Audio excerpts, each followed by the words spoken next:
Lately, Kia's been absolutely killing it in the design department. And the all-new EV9, its first all-electric three-row SUV, is the biggest hit yet.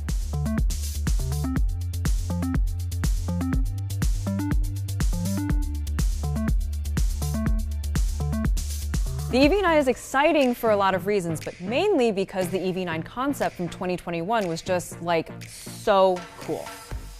To meet the all-new EV9, I went all the way to Seoul. It was a long way to go, but worth it to be one of the first to see precisely what made it from concept to production. The first thing you notice about the EV9 is that it has presence. It is a very, very imposing vehicle, and you notice it as soon as you lay eyes on it. Even the front, despite it having no grille and being an EV, is unmistakably Kia. So somehow they made the grille-less Kia still look like a Kia. But then you get to this really, really interesting front headlight, which has kind of got this SDRL. If you go in even more closely, there are these really cool geometric shapes here that, when turned on, make really, really nice patterns. The EV9 is both a little longer and a little wider than the Kia Telluride, which should give you an idea of how big this thing is. The wheels, for example, are these really interesting square-shaped, blacked-out design. Normally you have something with 5 lug nuts and kind of diamond cut in all directions, but here they kind of are blacked-out arrow. And also you'll be glad to know that the triangular-shaped wheels that you saw on the concept, a version of them will also make it onto the production car. That really, really cool light beam shape continues onto the back, where you can see more of that 3D, very textured looking light design and almost this constellation-like shape. It's very tall and it exudes width, but at the same time, sort of Volvo XC90 here. There's a lot of really good design elements present.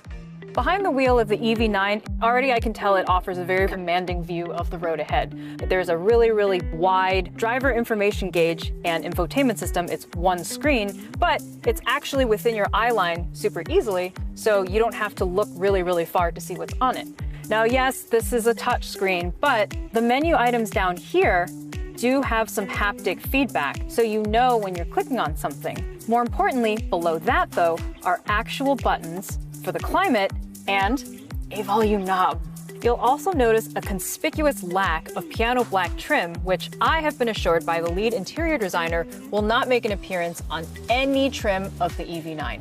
So as you can plainly see, the rear hinged coach doors on the concept will not be making it to production. Sad, they're very, very popular.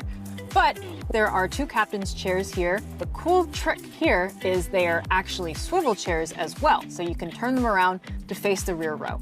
Now, I don't know if those are going to make it to US spec cars, but one can hope. The third row of the EV9 is comfy. It is roomy. There are only 2 seats, but they are wide seats. The floor is flat, so your feet aren't up in the air or anything raised up uncomfortably like they are in other SUVs, and instead they can rest just like this. So today's look at the EV9, we saw the exterior design, we saw some of the interior. There's still a few unanswered questions though, like how much it'll cost and what kind of power it'll make. That all remains to be seen. But as for today's first look, well, I'm impressed. The EV9 will probably use the 77.4 kilowatt-hour battery already found in the EV6 and EV6 GT, which Joe Barry loved. And based on everything I saw, touched, experienced in Korea, I would wager the EV9 to cost somewhere in the $60,000 to $70,000 range. Whatever the cost winds up being though, here's the truth. Currently, there are only a few 3-row electric SUVs on the market from Tesla, Rivian, and Mercedes. No one really makes one that regular people would buy.